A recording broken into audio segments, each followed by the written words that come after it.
Taliban has been able to successfully form a cabinet, which is all but inclusive. The newly formed government has moved a step ahead in cementing its grip of Afghanistan. According to reports, they are set to hold an oath-taking ceremony on the 11th of September. Remember, 11th of September is the day which also marks the 20th anniversary of the 9/11 attacks in the U.S. in 2001. The newly formed Taliban government has already rolled out invitations to various countries to be part of the oath-taking ceremony. The nations include China, Turkey, Pakistan, Iran, Qatar, India, and the United States. However, Taliban have not yet commented on the oath-taking ceremony of the newly formed government. The move comes amid Taliban's outreach for international support and recognition for their cabinet. Remember, Taliban had said that they already have established relationships with neighbors, including China. They have called on the countries to reopen their embassies in the war-torn nation.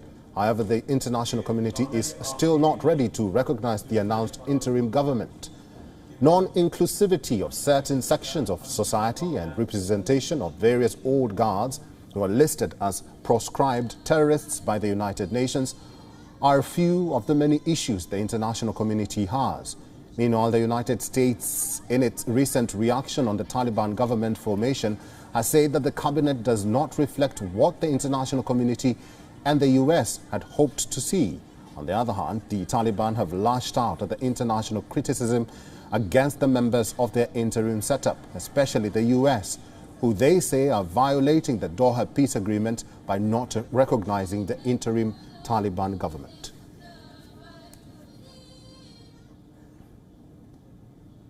And for more on this, our correspondent Anas Malik joins us live from Kabul, Afghanistan. Malik, good to see you.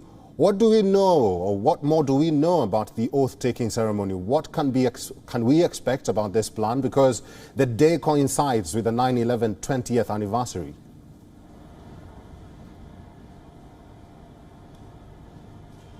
Well, yes, Eric, there are reports that the oath-taking might just take place tomorrow on the 20th anniversary of the heinous 9/11 attacks. These are just reports as we speak. We're yet to see a confirmation coming in from the Taliban on this matter, because we've previously seen that the modus operandi of Taliban has been that they have been denying, or how they have been operating is the fact that they have been trying to deny the reports, whatever that has been reported in the media all along, be that be for the government formation or be that be for the airport takeover as well. This particular report can be seen in that manner as well.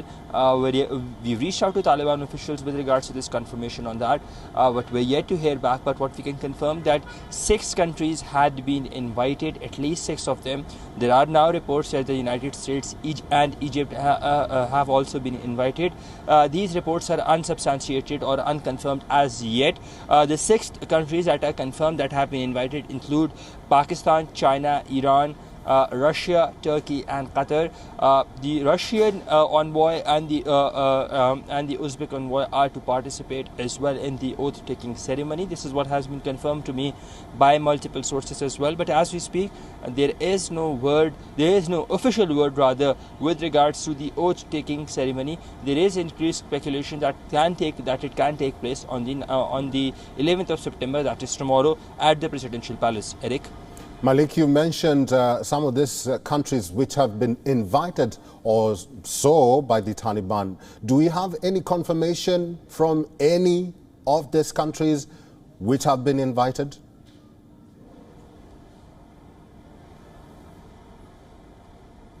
Well, yes, the Russian Foreign Minister, in fact, Sergei Lavrov, on Monday had confirmed it to their state news agency that they had indeed received an invite and that they would be sending, they would be participating only if the government is inclusive.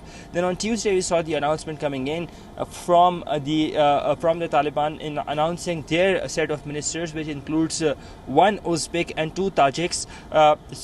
And by and large, the other 30 are Pashtuns. So the notion of inclusivity, that remained to be seen, or that was basically nullified. But then after that, we saw another report coming in, and in the Russian news agency, state news agency, which quoted officials from Russia and said that the Russian ambassador would be participating.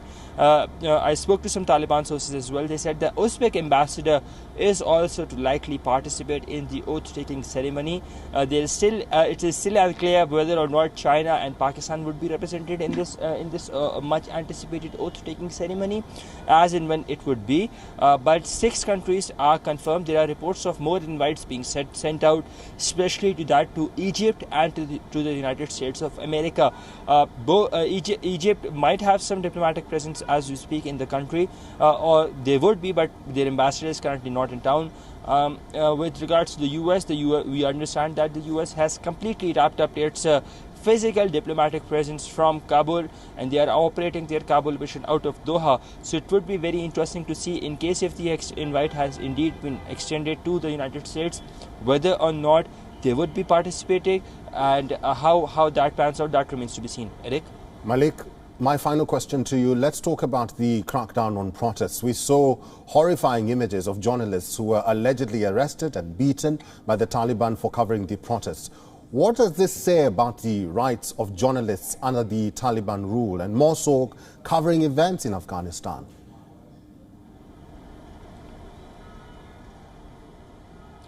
Yes, at least 6 journalists that I know of, they were arrested on day before yesterday for covering a protest, a small protest of women that was in Dasht-e-Barchi. It was not an anti-Pakistan protest. It was not an anti-Taliban protest. In fact, those women were just out on the roads because Dasht-e-Barchi is a Hazara populous area, Hazara community populous area. So they were out on the roads to demand a more inclusive government. They wanted somebody to from their gender to be represented as well, to precisely the inclusion of a women minister in the cabinet. Also, the inclusion of a Hazara minister in the cabinet as well. But journalists who were covering that, not just local journalists but foreign journalists as well, they were hooed at, they were rounded up, they were harassed, and then 6 of them were arrested as well. Not just arrested, but they were lashed, they were tortured in the most heinous manner. The Taliban yesterday, they had barred or banned coverage of these protests. There were calls for major protests in the city, in Parwan Se, and that was to end at the Afghan Presidential Palace or near the Afghan Presidential Palace at Chowk Zumbak. But we saw increased security deployments around the city, increased checkposts as well.